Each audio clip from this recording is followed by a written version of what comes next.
আমাদের সাথে যুক্ত হয়েছেন নেহাল আহমেদ। নেহাল, বাস পড়ে যাওয়ার এই ঘটনায় কোনো হতাহতের খবর পাওয়া গেছে কিনা, আর বাসটির উদ্ধার কার্যক্রম কখন থেকে শুরু করা হবে, বিস্তারিত জানাবেন। যেমনটা বলছিলেন দর্শন, এই মুহূর্তে আমরা ঘাটের প্রায় কাছাকাছি পৌঁছে গেছি। যেটুকু আমাদের কাছে আপডেট ছিল, আমরা ঘাট ম্যানেজার এবং নিকটস্থ থানায় খবর নিয়েছি। এ পর্যন্ত কোনো হতাহতের খবর পাওয়া যায়নি। যেটুকু জানা গেছে, কুষ্টিয়া থেকে ঢাকাগামী একটি পরিবহন, এসবি পরিবহন পন্টনে উঠতে যেয়ে নদীতে পড়ে যায়। তো স্থানীয় যারা ছিল তাদের সাথে কথা বলেছি। তারা জানিয়েছে যে নদীতে পড়ার আগে পল্টনের আগেই যারা যাত্রী ছিল তাদের নামিয়ে দেওয়া হয়। এই কারণে কোনো হতাহতের খবর কিংবা নিহতের খবর এই পর্যন্ত পাওয়া যায়নি।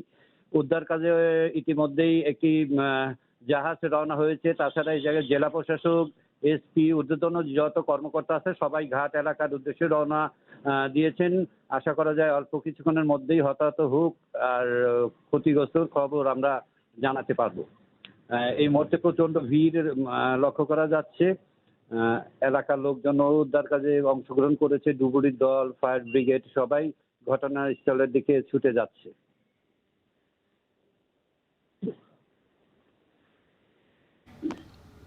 দৌলতদিয়া ফেরিঘাটে পন্টন থেকে পদ্মা নদীতে পড়ে গেছে যাত্রীবাহী একটি বাস, সে খবরই জানাচ্ছিলেন সাংবাদিক নেহাল আহমেদ।